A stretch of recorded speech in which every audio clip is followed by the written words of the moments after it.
Welcome, kind listener. My name is Gentle Fox. You may not know me now, but by the end of this masterpiece, you will, and I trust you'll think of me as an old friend. What you'll be hearing tonight is an excerpt from our Twitch stream. I hope you'll enjoy that extra ambiance and my soft-spoken voice as we explore Leo Tolstoy's classic, Anna Karenina.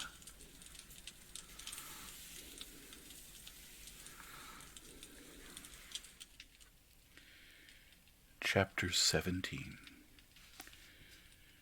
The next day at 11 o'clock in the morning, Vronsky drove to the Petersburg railway station to meet his mother, and the first person he ran into on the steps of the main stairway was Oblonsky, who was expecting his sister on the same train.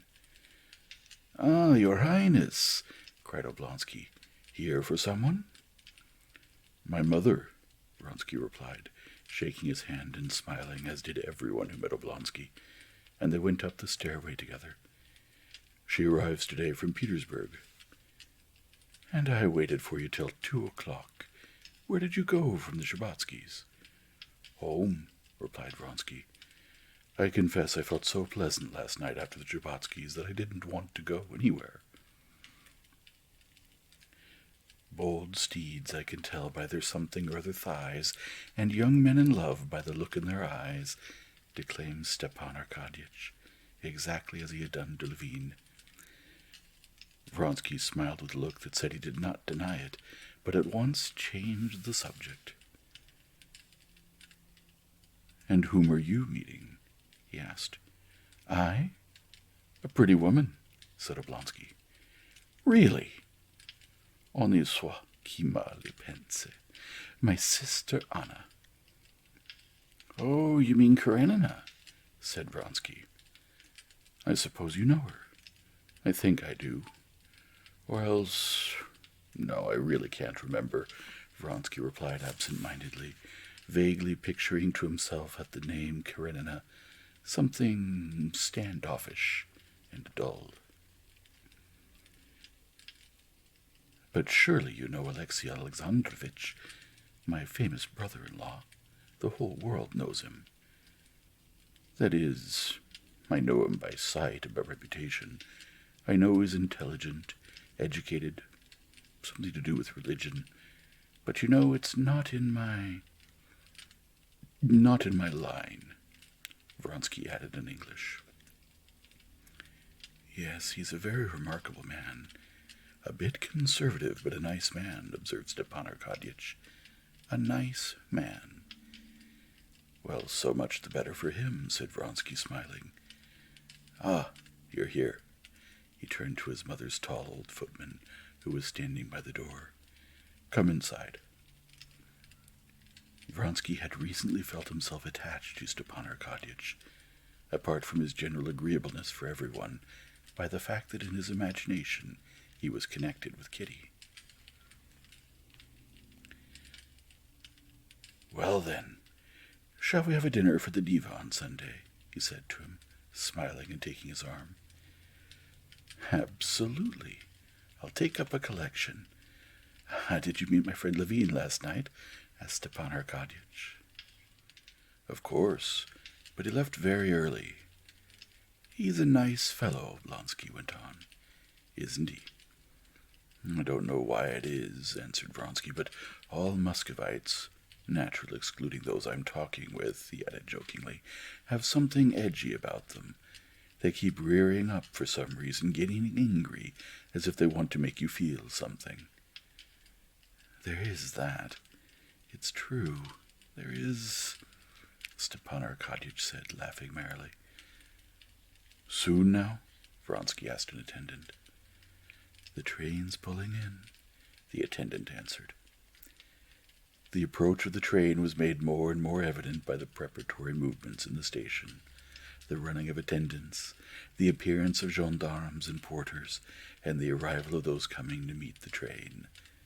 Through the frosty steam, workers in sheepskin jackets and soft felt boots could be seen crossing the curved tracks. The whistle of the engine could be heard down the line, and the movement of something heavy. "No," said Stepan Arkadyevitch, who wanted very much to tell Vronsky about Levin's intentions regarding Kitty. "No, you're wrong in your appraisal of my Levin. He's a very nervous man, and can be unpleasant. True, but sometimes he can be very nice. He has such an honest, truthful nature, and a heart of gold. But last night there were special reasons."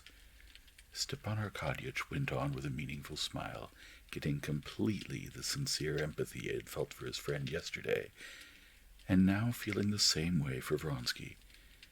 Yes, there was a reason why he might have been either especially happy or especially unhappy. Vronsky stopped and asked directly, "Meaning what? Or did he propose to your belle-sœur last night?" "Maybe," said Stepan Arkadyevitch. "It seemed to me that there was something of the sort yesterday. Yes, if he left early and was also out of sorts, then that's it. He's been in love for so long, and I'm very sorry for him." "Really? I think, however, that you can count on a better match," said Vronsky, and squaring his shoulders he resumed his pacing. "However, I don't know him," he added. "Yes, it's a painful situation. That's why most of us prefer the company of Clara's. Their failure only proves that you didn't have enough money, while here your dignity is at stake. Anyhow, the trains come." Indeed, the engine was already whistling in the distance. A few minutes later the platform began to tremble, and puffing steam that was beaten down by the frost. The engine rolled past with the coupling rod of the middle wheel slowly and rhythmically turning and straightening, and a muffled-up, frost-grizzled engineer bowing, and after the tender, slowing down and shaking the platform still more, the luggage van began to pass, with a squealing dog in it. Finally came the passenger carriages, shuddering to a stop.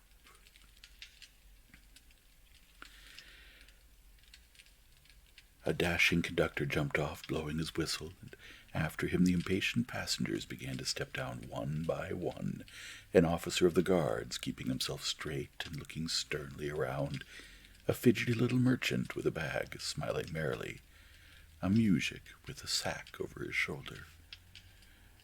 Vronsky, standing beside Oblonsky, looked over the carriages and the people getting off, and forgot his mother entirely. What he had just learned about Kitty had made him excited and happy. His chest involuntarily swelled, and his eyes shone. He felt himself the victor. "Countess Vronsky is in this compartment," said the dashing conductor, coming up to Vronsky. The conductor's words woke him up and forced him to remember his mother and the forthcoming meeting with her. In his soul he did not respect her, and without being aware of it, did not love her, though by the notions of the circle in which he lived, by his upbringing, he could not imagine to himself any other relation to his mother than one obedient and deferential in the highest degree, and the more outwardly obedient and deferential he was, the less he respected and loved her in his soul.